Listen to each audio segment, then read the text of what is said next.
가끔은 제정신이라는 그런 책이 있습니다. 고려대학교 심리학과 교수인 허태균 박사가 쓴 책입니다. 이 책의 주제는 착각입니다. 우리는 착각 속에 살아간다라는 거죠. 어떤 착각을 하느냐?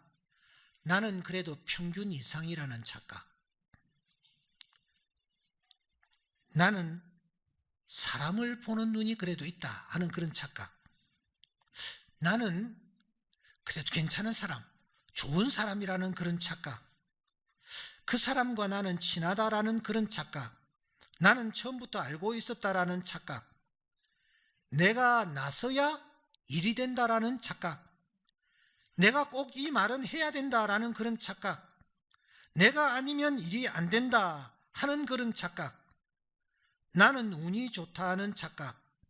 마지막으로 나는 착각하지 않는다라는 착각. 우리가 착각하지 않는다라는 착각 속에 살아간다라는 것입니다. 이렇게 착각에 빠진 사람들에게 나타나는 중요한 특징 중에 하나가 남을 비난하기 좋아한다라는 것입니다. 시도 때도 없이 나서야 할 때 나서지 말아야 할 때, 간섭해야 될 때 간섭하지 말아야 할 때 그때 나서는 사람. 그런 사람은 남을 심각하게 비난하는 사람은 자신이 착각을 하고 있다라고 보면은 틀림이 없다라는 것이죠. 그런데 심리학적으로 착각을 덜 하는 부류가 있답니다. 여러분, 어떤 부류가 착각을 덜 할까요? 그 착각을 덜 하는 부류는 예수 믿는 사람들이 아니고 착각을 덜 하는 부류는 우울증에 걸린 사람들이랍니다. 예. 우울증에 걸리기 때문에 착각을 덜 하는지, 착각을 덜 하다 보니까 우울증에 걸리는지, 그 인과관계가 과학적으로 검증되지는 않았지만 여하튼 우울증에 걸린 사람이 착각을 좀 덜 한다라는 것입니다. 그러면 여러분, 왜 우리가 착각을 하게 될까요? 이 내가 모든 정보를 공평하게 처리하지를 않는다라는 것입니다. 내 고정관념에 딱 맞는 정보, 그 정보는 선뜻 수용을 합니다. 편안하기 때문이죠. 하지만 불편한 진실일 경우에는 무시하고 배척해버립니다. 꼭 내가 받아들이고 인정하고 입력시켜 두어야 할 사실일지라도 그냥 두 눈을 질끈 감아버리는 것입니다. 이것을 심리학적 용어로 의도적 외면이라 그렇게 부릅니다. 본문에 보시면 공포에 사로잡힌 한 사람이 등장을 합니다. 바로 엘리야라는 사람이죠. 잠깐 우리 19장 1절 한번 열어봅시다. 19장 1절에 보시면은 이스라엘 왕이 당시 아하방이었는데, 아하방이 정세 보고를 누구에게 하고 있느냐 하면은 자기의 마누라 이세벨에게 하고 있습니다. 말한다 아닙니다. 보고한다 라는 뜻입니다. 지금 아하방이 어느새 우상을 섬기는, 바알과 아세라 목상을 섬기는 이세벨의 부하가 되어 있습니다. 시종이 되어 있습니다. 왕이면서 불구하고 이 자기의 아내인 이세벨에게 정세 보고를 하고 있는 것입니다. 여러분, 나라 꼴이 말이 아닙니다. 이세벨이 지금 실세가 되어 있는 것입니다. 보고를 받은 이 이세벨이 어떻게 합니까? 2절에 보시면 사신을 엘리야에게 보냅니다. 그러면서 협박을 합니다. 내일 이맘때에는 반드시 내 생명을 내가 끊어버리겠다. 그렇게 하지 않으면은 신들의 벌이 내 위에 내릴 것이다.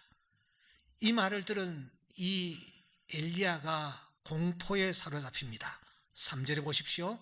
이 형편을 보고 일어나 자기 생명을 위해서 도망을 치는 것입니다. 그래서 그가 도망을 치다가 그가 지금 로뎀나무 아래에 쓰러집니다. 그것도 모자라 호렙산 지슬개에 있는 한 큼큼한 굴에 자기의 몸을 숨깁니다. 이렇게 공포에 빠지니까 그가 큰 착각을 하고 있습니다. 착각도 보통 착각이 아닙니다. 어떤 착각을 하고 있습니까? 4절을 주목하십시오. 나 넉넉하다. 그런 착각을 합니다. 10절에 보십시오. 나 열심히 유별나다. 그런 착각을 하고 있습니다. 넉넉하다, 열심히 유별하다, 나 혼자다 하는 이 세 가지 착각은 착각 중에 큰 착각입니다.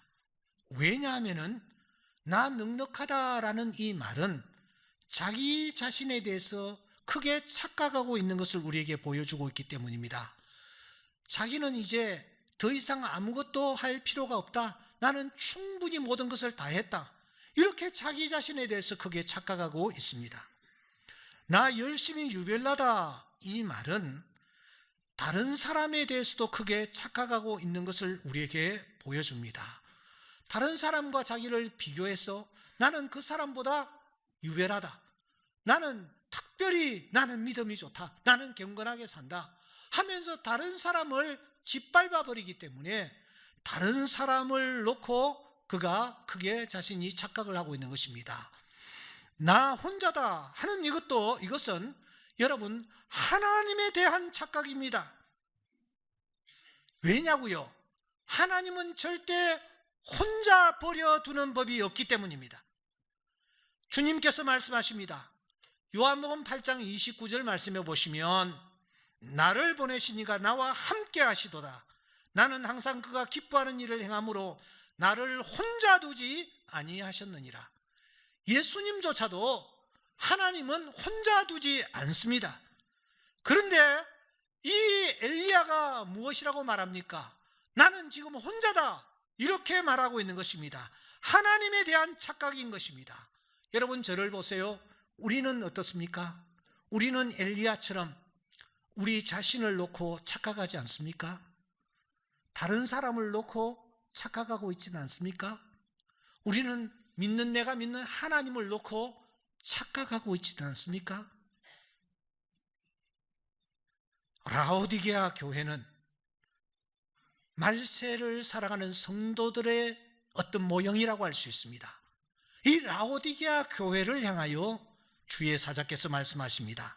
내가 말하기를 나는 부자라 부요하여 부족한 것이 없다 하나 내 곤고한 것과 가련한 것과 가난한 것과 눈먼 것과 벌거벗은 것을 알지 못한다. 라오디게아 교회 성도들이 착각하고 있다는 것을 주의 사자께서 지금 지적하는 것입니다. 자기 자신에 대해서 크게 착각하고 있다는 것입니다. 오늘 우리는 어떻습니까? 우리가 자기 자신을 놓고 착각하고 있지 않습니까? 내 곁에 있는 어떤 사람들을 놓고 우리가 착각하고 있지는 않습니까? 더 나아가 하나님을 우리가 향하여 신앙생활을 한다고 하면서도 우리가 착각하고 있지 않느냐라는 것입니다. 어떻게 하면 착각하지 않을 수가 있을까요?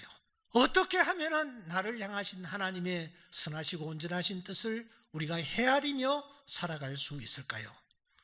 실로 중요한 문제가 아닐 수가 없습니다. 그래서 오늘 우리는 우리가 펼친 이 본문의 말씀을 진중하게 우리가 살펴보아야 하는 것입니다. 우리가 열왕기서를 개괄적으로 다루고 있습니다. 이 열왕기는 이름 그대로 왕들에 대한 기록입니다. 남쪽에 유다왕이 21명이었습니다. 북쪽에 이 이스라엘이라는 나라가 19명의 왕이었습니다. 이 왕들의 행적을 기록한 책이 열왕기입니다. 그런데 특이하게 열왕기상을 살피면 엘리야의 사적이 전체를 이루고 있습니다. 열왕기 하를 살피면 엘리사의 사적이 거의 전부를 이루고 있습니다. 왕들의 기록보다는 선지자의 기록, 그 중에서 특별히 엘리야의 기록과 엘리사의 행적이 주를 이루고 있는 것입니다. 그 중에 이 엘리사가 오늘 본문에 처음으로 등장을 합니다. 어떻게 등장합니까? 혼자서 밭을 갈고 있습니다. 여러 마리 소들을 가지고 쟁기질을 하고 있지 않습니까? 이렇게 밭에서 쟁기질을 하고 있는 이 엘리사라는 농부에게 전혀 뜻밖의 사건이 하나 톡 터집니다. 누군가가 쟁기질을 하고 있는 이 엘리사에게 겉옷을 휙 던지는 것입니다. 여러분, 이런 일이 일어날 때에 대체적으로 사람들은 어떤 반응을 보일까요? 제가 가만히 생각할 때에 먼저 나타날 수 있는 반응은 고맙고 감사합니다 하는 그런 반응일 것 같아요. 왜냐하면 지금 날씨가 추운데 혼자서 밭을 갈고 있는데 제일 좋은 겉옷을 자기에게 이유도 없이 주었으니 얼마나 고맙겠습니까? 아무 조건도 없이 주었으니 얼마나 감사한 일입니까? 그러니까 누군가가 지금 나에게 필요한 것을 그냥 아무런 이유도 없이 준다면 참 감사할 것 같아요.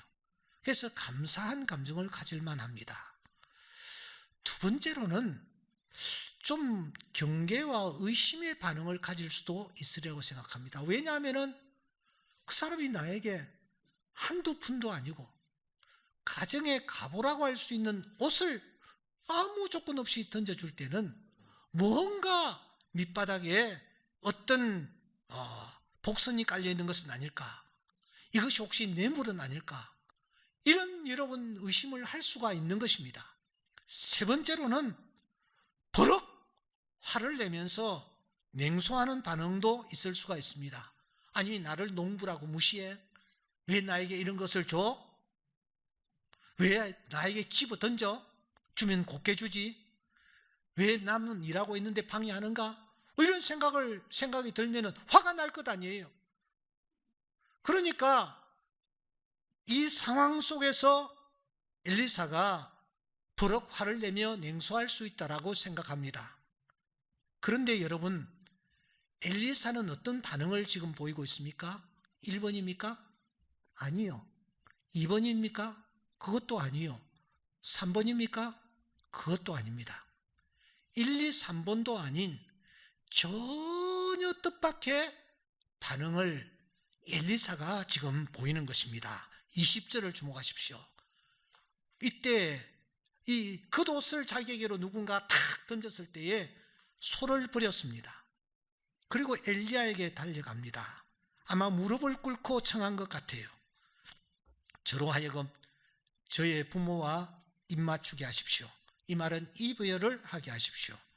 그리한 후에 제가 당신을 따르겠습니다. 선생님을 따르겠습니다.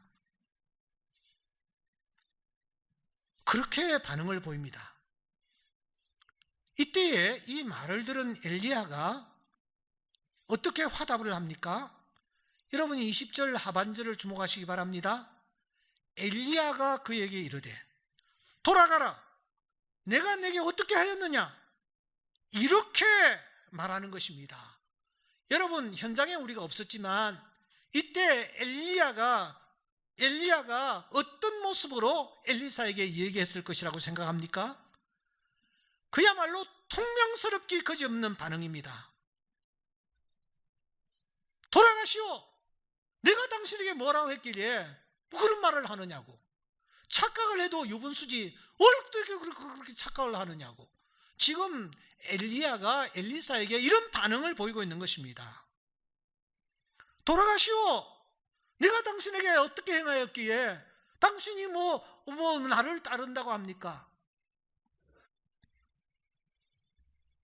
그때 만일 내가 엘리사였다면 나는 어떤 반응을 보이겠습니까?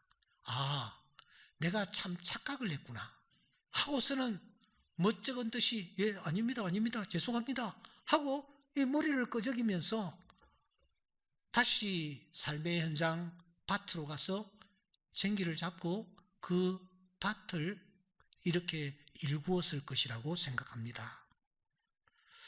예, 그렇잖아요. 왜냐하면 엘리야가 너무너무 뜻밖의 버럭 화를 내면서 큰 소리로 내가 당신에게 무슨 일을 했길래 당신이 그렇게 말하느냐고 이렇게 얘기를 하니까 말입니다. 그런데 엘리사는 엘리야의 그 얘기를 듣고서도 어떻게 하느냐는 거예요. 어떻게 합니까? 여러분 21절입니다. 21절에 보시면 그 말을 들은 엘리사가 엘리야를 떠나 돌아가서 한 겨리 소를 가져다가 소를 잡았습니다. 소의 기구를 불살랐습니다. 그 고기를 삶아 백성에게 주어 먹게 하고 난 뒤에 엘리야를 따르며 수종 들었더라고 말하고 있습니다. 엘리사는 자기의 생각을 내려놓지 않습니다. 소를 잡습니다. 소를 잡아서 백성들에게 나눠줍니다. 그 옛날 루시 나오미를 붙쫓았듯이 이 엘리사가 엘리야를 쫓아가는 것입니다. 일로 간다 하면은 이쪽으로 따라가고 저쪽으로 옮기시면은 그쪽으로 또 따라가는 것입니다. 끝까지 따라가는 것입니다. 여러분, 우리가 이 부분에서 아주 중요한 주제를 함께 나누지 않을 수가 없습니다. 엘리사는 착각하고 있는 것입니까? 절대로 착각하고 있는 것이 아니었습니다. 왜냐고요? 엘리사의 그 다음 행적을 살펴보면은 엘리사는 착각한 것이 아닌 것입니다. 그리고 더 중요한 것은 지금 그가 밭을 갈다가 엘리야를 만나고 그가 소를 잡고 기구를 불사른 후에 엘리야를 따른 것은 엘리사의 생애를 놓고 가장 중요한 생애 분기점이었다고 우리는 볼 수 있습니다. 그때 엘리사는 생명을 걸고 엘리야를 따릅니다. 왜? 이것이 나를 향하신 하나님의 뜻이라고 분명히 생각했기 때문입니다. 하나님이 엘리사에게 어떻게 당신의 뜻을 드러내셨습니까? 이것이 오늘 우리가 생각해야 할 중요한 포인트입니다. 여러분, 하나님이 어떻게 엘리사에게 당신의 뜻을 보이셨습니까? 오늘 일어난 사건을 가만히 살피면 어느 한 구석이라도 하나님의 어떤 뜻이 나타났다라는 것을 우리가 확인할 수가 없습니다. 그렇잖아요. 밭을 갈고 있는데 어떤 낯선 길손이 나타나 자기에게 휙 겉옷 하나 던졌다. 그래서 따라가려고 하니까 그 사람이 말하기를 내가 당신에게 무슨 일을 했길래 그러냐? 가서 당신 하던 일 그대로 하시오. 이렇게 반응을 보이는데도 불구하고 엘리사는 여기에 하나님의 뜻이 있다, 이런 분명한 확신을 가지고 따랐고 결국은 그가 엘리야의 뒤를 잇는 위대한 선지자의 자리에 서게 되는 것입니다. 그러면 그때 농부였던 이 엘리사에게 도대체 어떤 하나님의 음성이 들렸기에 그가 이렇게 흔들림 없이 나아갈 수 있었던가? 이것이 오늘 우리가 풀어야 할 중요한 과제가 아닐 수가 없습니다. 시간 관계상 제가 간단하게 정리를 하려고 합니다. 첫째, 이 엘리사는 자기가 만나는 사람을 통해서 하나님의 뜻을 발견합니다. 하나님은 내 주변의 사람을 통하여 나를 향하신 하나님의 뜻을 보여주실 때가 많습니다. 엘리사는 한 노인이 나타났습니다. 그 노인을 단순한 길손으로 보지 않았습니다. 하나님이 나에게 보낸 사람, 만나게 하신 사람, 하나님의 뜻을 드러내게 하시는 사람으로 보았습니다. 그렇습니다. 오늘 또 하나님은 사람을 통해서 나에게 말씀하십니다. 여러분, 누구를 지금 만나고 있습니까? 누구와 가까이 하고 있습니까? 누가 나에게 어떤 얘기를 합니까? 그 속에서 하나님의 뜻을 발견하는 은혜가 있기를 주의 이름으로 축원합니다. 하나님이 지금 여러분 곁에 사람을 보내고 있습니다. 그 사람을 통해서 하나님이 당신의 뜻을 보여주시는 것입니다. 두 번째로는 나에게 일어나는 사건입니다. 내 주변에서 일어나는 사건입니다. 사건을 통해서 하나님은 오늘도 당신의 음성을 들려주십니다. 최근에 여러분들은 어떤 사건을 접하고 있습니까? 어떤 일을 만났습니까? 여러분 가정에, 여러분의 자녀들에게, 여러분의 남편에게 어떤 일이 일어나고 있습니까? 그 속에서 하나님이 나에게 말씀하시는 음성을 들을 수가 있어야 합니다. 분명히 뜻이 있습니다. 하나님은 사건을 통해서 하나님이 지금 나에게 당신의 뜻을 들려주시고 또 우리에게 알려주고 계시는 것입니다. 그래서 로마서 1장 20절 말씀해 보시면 창세로부터 그의 보이지 아니하는 것들 곧 영원하신 능력과 신성이 그가 만드신 만물에 분명히 보여 알게 된다. 핑계하지 못할지라고 말하고 있는 것입니다. 지금 이 엘리사가 밭에서 농사일을 하고 있지 않습니까? 여기 12결이라는 말은 해석이 아주 다양합니다만 어떻든 최선을 다하고 있었다라는 것입니다.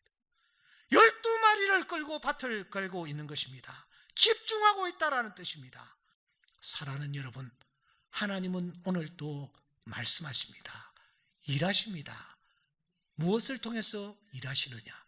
무엇을 통해서 나에게 말씀하시느냐? 첫째, 내 곁에 사람을 통해서. 둘째, 내가 경험하는 사건을 통해서. 셋째, 내가 머물고 있는 삶의 환경을 통해서 하나님은 말씀하십니다. 여러분, 하나님이 오늘 또 우리에게 지구가 돌아가는 소리보다 더 큰 소리로 우리에게 말씀을 하십니다. 사람을 통해서, 사건을 통해서, 환경을 통해서 말입니다. 그런데 우리가 듣지를 못하고 있는 거예요. 왜 그럴까요? 우리의 영이 어두워 있기 때문입니다.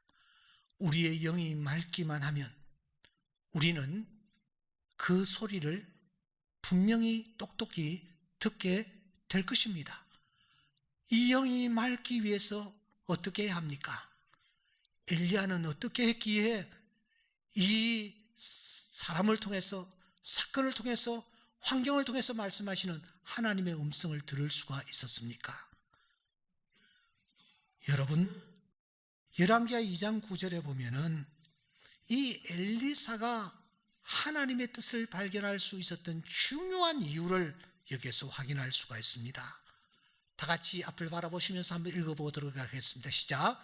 그놈의 엘리야가 엘리사에게 이르되 나를 내게서 데려감을 당하기 전에 내가 내게 어떻게 할지를 구하라. 엘리사가 이르되 당신의 성령이 하시는 역사가 갑절이나 내게 있게 하소서 하는지라. 할렐루야. 엘리야가 엘리사를 떼놓으려고 했습니다. 엘리사가 안 떨어지는 거예요. 그때야 이 엘리야가 얘기를 합니다. 야, 네 소원이 뭐냐? 소원이 뭐냐? 그러니까 기다렸다라는 듯이 엘리사가 무엇이라고 말합니까? 당신의 성령에 하시는 역사가, 옛날 성경에는 영감이 갑절이나 내게 있게 하소서. 저는 그 번역이 훨씬 더 깨끗하다고 생각합니다. 복잡하게 번역한 것이 아니고 영감이 갑절이나 내게 있기를 소원합니다. 엘리사의 소원은 이것이었습니다. 성령의 갑절의 역사가 나에게 있기를 원한다.